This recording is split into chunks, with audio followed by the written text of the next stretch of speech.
Let's talk Celldweller and Circle of Dust coming right up.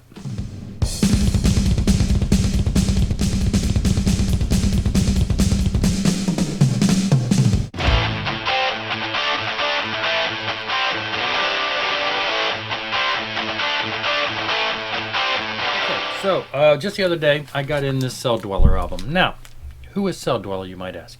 I'm wondering how many people out there, I don't recall ever seeing anybody show this. I'm sure somebody out there's heard of the band. Maybe you don't like the band. Maybe you do. Maybe I just haven't seen it. Maybe I haven't been around long enough to see this. Anyway, this vinyl edition was released in 2018, though the album itself is a few years older than that. But who is Celldweller? This is for those of you who don't know. Now this is a band that is, I guess, classified kind of, I don't know what they call it in today's language, what the younger kids would play in it, what they call it. Electronica, electronic, it dabbles a little in a dubstep feel here every once in a while, and you got that kind of a rave type electronic, sort of kind of, but you know, melodic vocals, some guitars, heavy guitars at times. Black Star.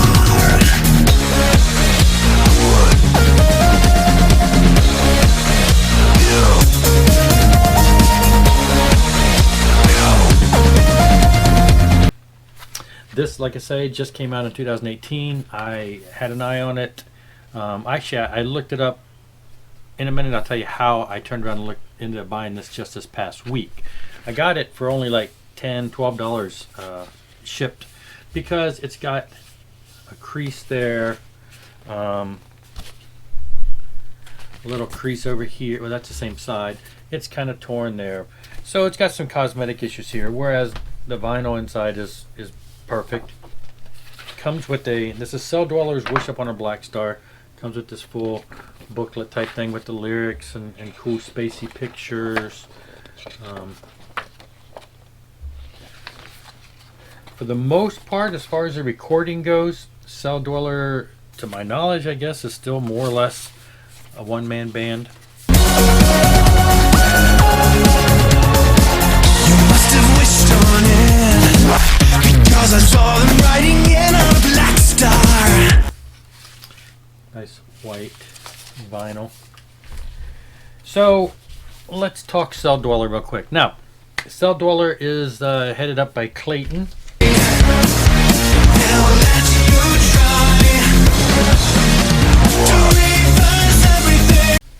Klayton Scott. I don't know what he goes by nowadays. This is actually him.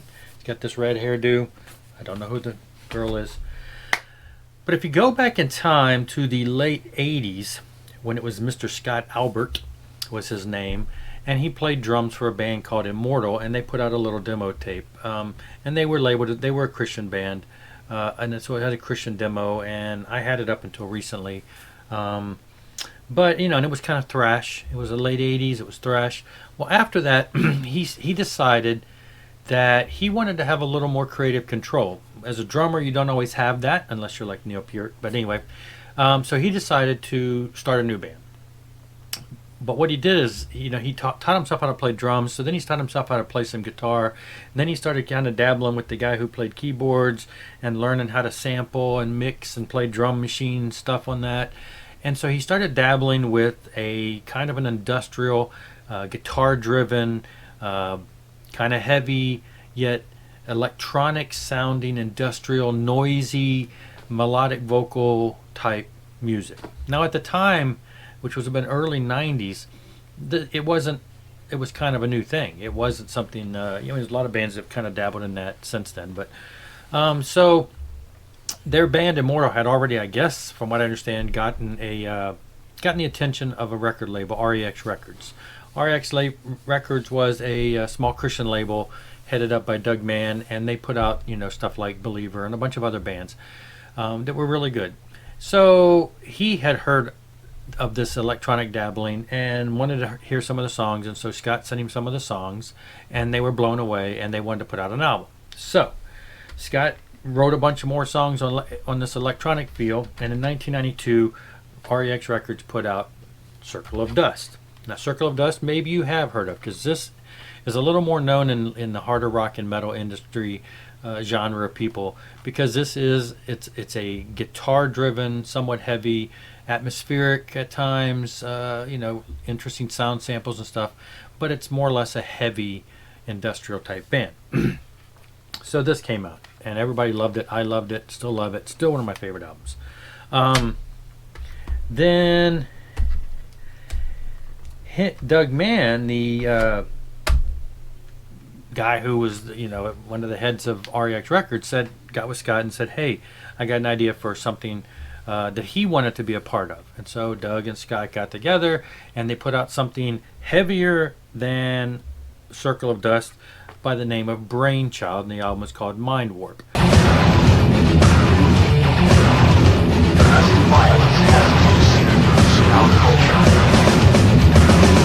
Pretty much still, Scott does most everything. I guess Doug Mann wrote some of the songs. I mean, I don't know if he's singing or anything because it doesn't really sound any different there. But this came out roughly at the same time, with a year or so after the first Circle of Dust album.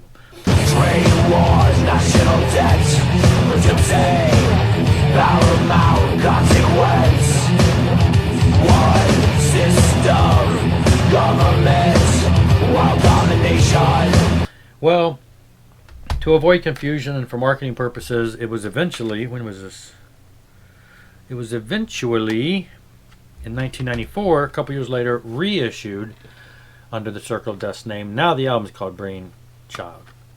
Some of the songs were tweaked, some of them were changed a little bit. A lot of them were the same, a lot of overlap, but a lot of differences, so it's worth having both of them because there are some differences there.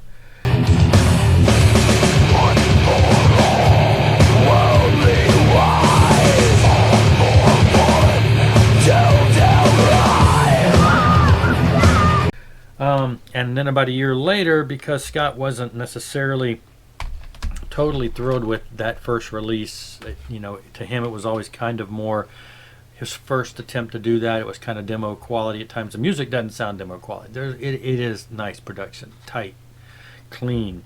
But anyway, he convinced them to let him reissue it, put a couple new songs on here, change up a little bit. So again, you want to have both because the songs are not the same. While there is overlap, there are differences. Also along that line, the label dealing with Living Sacrifice. You may be familiar with Living Sacrifice. They are a very heavy, thrashy, more nowadays extreme metal. They still are around as of a couple years ago. At least they had a new release. But at this time, they were pretty much starting out. And this was around the era of the second or third album, where the style changed to really death metal type stuff. Anyway, give Scott some of the tracks, take it in the studio. Out comes Metamorphosis. And what this is Scott took some Living Sacrifice songs and remixed them and industrialized them and made them, along that lines, giving them an industrial feel. Also on here are four songs from Brainchild that have been remixed and changed, so again, kind of tweaked here. And 5 songs from Circle of Dust's first release, also kind of tweaked here and changed up and mixed a little differently. One song Anyway, so neat to have extra tracks here. Well, the label. Oh, okay. Hold on. Before I go there, also along this time frame, and I am forgetting the exact year because I don't have the original anymore. I sold this knowing that this was coming out. He did a band called Argyle Park. Now, this was basically him and some other musician friends, as well as a whole bunch of other guys. Guys from like the Crucified and stuff. So it's got a bunch of different guest appearances. Sounds kind of similar as far as just being different and industrial feeling, kind of like Circle of Dust, but really not. A lot of different singers, a lot of different styles, but really interesting and really cool. This came out around that time. Well, eventually he put out another album, Disengage, which I'll show you in a second. But REX Records, the label and everything, started to fold. Financial problems, things like that. However, Scott and the band were stuck in a contract. They couldn't be released from the contract. They couldn't sign with another label. They couldn't release any new music because of the band and everything. So it really put put the halt on Circle of Dust, really kind of locked in Scott with this whole issue. So as the story goes, he folds Circle of Dust and he starts a new band. Along comes Celldweller. But wait, there's more.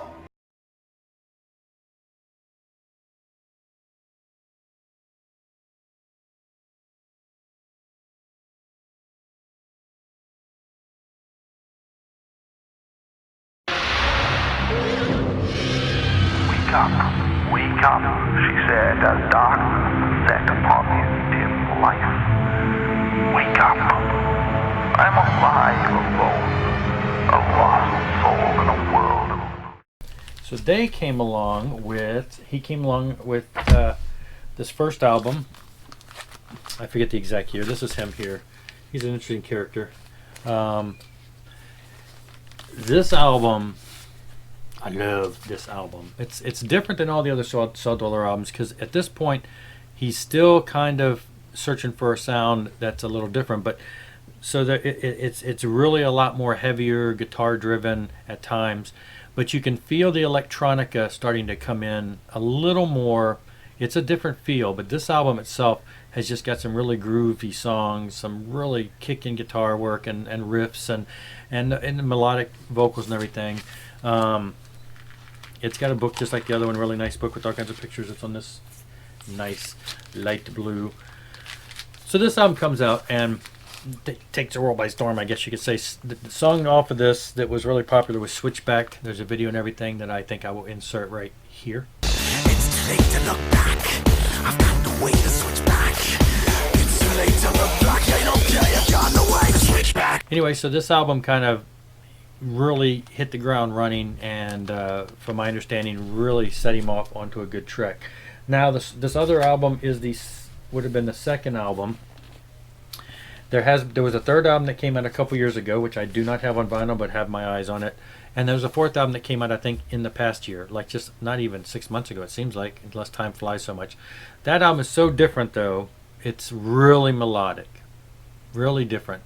Promises are in the works for the new album, which is coming out soon, and it's supposed to return to more of a heavy feel.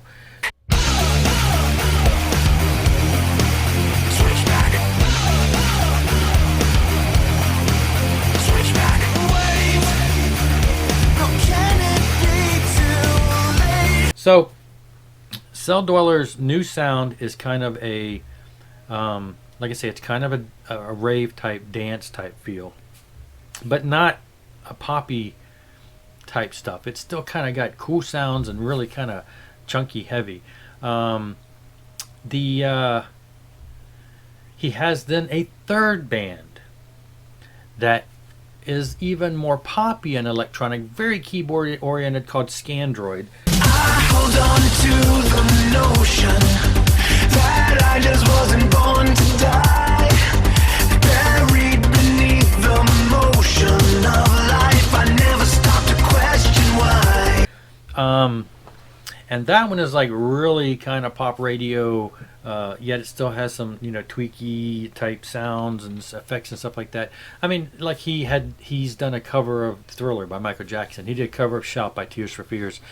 And then there's just other things that are, more on the light poppy type edge. Well, anyway, with everything that went wrong with Circle of Dust, he basically kind of despised that whole thing. Well, in 2016, he got the opportunity to buy back from the label all of his music, and he did. Lump sum, purchased the music. So what did he do? Put it all back out, remastered it, bonus editions, all kind. Dug through the archives, found cassette copies of old tape. Just what people do when they do deluxe editions, and he puts out deluxe editions. So he got a 2-disc set for the first album, all new artwork, all new remastering. Most of the songs are pretty much the same as the first release, and then there's a second disc of a bunch of other things and remixes and musical clip, tracks and stuff that were just like pieces of songs, cassette demos, things along that line. So released the first album. Let's do Brainchild 2, another second disc, 2-disc set, same thing. Let's mix in all the songs and bring in all the missing tracks and everything. Metamorphosis, let's do the same thing with that. Make that a 2-disc set. We're going to bring in all the tracks that were from Circle of Dust and from Living Sacrifice, plus a bunch of other stuff and remixes and stuff. Just industrial heaviness, craziness there. And then the album that I didn't mention was that wasn't on RAX Records was Disengage. I sold that a while back when I knew that these were coming out. I went ahead and got rid of that. Here's a 3-disc version of that, the way that he wanted it to be done. He had it prepared as this big massive thing, as one of his best albums, and the record label trimmed it down, chopped off, made the booklet smaller, so he finally got a chance to do it the way he wanted, plus a bunch of other tracks. I forgot to mention one thing. I lived in New York for a while. These guys are from New York, and around the time of right after the first album, I guess, somewhere 94, 95, I was living there. Hooked up with them, had hooked up with their guitar player online, tracked him down, went and ate lunch with him, and then went to one of their shows. I forget where it was. Videotaped it for him, got up, did that. I ran the merchandise table for him at that time, hung out backstage with him, got to know him a little bit that one night. Mainly only met Scott a little bit there that first night. But Darren Clank, if you're familiar with the band Clank, it's a branch off. But Darren was a guitar player, and kind of used to talk to him more frequently and kind of stayed in contact with him a little more online. But anyway, so all of these get remastered after he buys them back in 2016, and they get reissued on these massive texts. And that's where this one came from too. This is a reissue. This is a 3-disc version of Argyle Park. Just a lot of great stuff. He thought, well, things were kind of settling down. His hatred for all the problems he had with Circle of Dust, had kind of faded. And so he decided to put out a new Circle of Dust album, and it is phenomenal. It is amazing, phenomenal.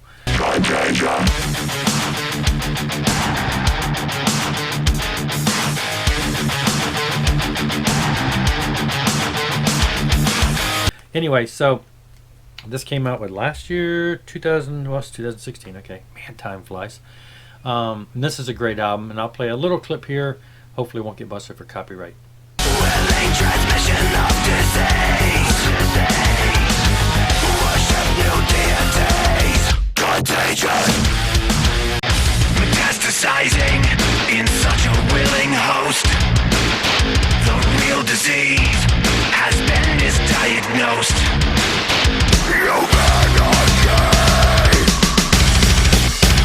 is none so blind as he who will not see, and none so deaf as he who will not hear. Anyway, so this is back to this style of music is a little, again, Circle of Dust is his heavier band.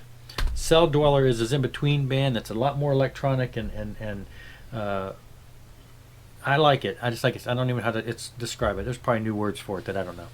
And then Scandroid appears to be the lighter rock, poppier type stuff. So, those are the things that he did. Now, there's a movie that came out, Circle of Dust, Full Circle. It explains all of this history of the band and how he came around to doing another album.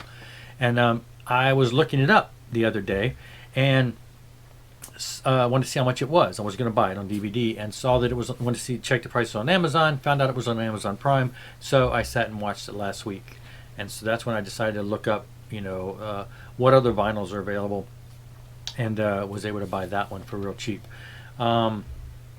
Anyway, so that is the rundown. If you have Amazon Prime, go in there on the movie section, look up Circle of Dust. You can watch this biographical documentary about the band. And if you haven't heard the band, check them out. I think they're really good. Now, they were labeled early on, in the Christian market, but Scott has kind of distanced himself from that. So while I wouldn't call any of the bands necessarily Christian, I wouldn't say that they're so bad that Christians couldn't enjoy them. I enjoy them a lot. Now on the Celldweller stuff, there are some times where there'll be some language, drop the F-bomb here or there. So that's there because again, it's not released as Christian music, and I don't think any of the Circle of Dust stuff, while it does have a lot of spirituality in it, I don't think anybody that's not a Christian would listen to it and say, oh, I hate Christian music and this is all Christian and it's preachy to me. It's not preachy, evangelical. It's got some spiritual overtones to it, but for the most part, it's pretty neutral. Just good, solid music that I think anybody could enjoy. So if you really want some industrial metal type feel, Circle of Dust. If you want to get your groove on with, I'm telling you, it makes me want to dance. Just that electronica sound of Celldweller is just so cool. Then check that out if you just want to hear something a little poppier but enjoyable. He does what he does well. Check out Scandroid. Anyway, I think that's it for this. I wanted to share that with you, so hope you enjoy. Thanks for watching.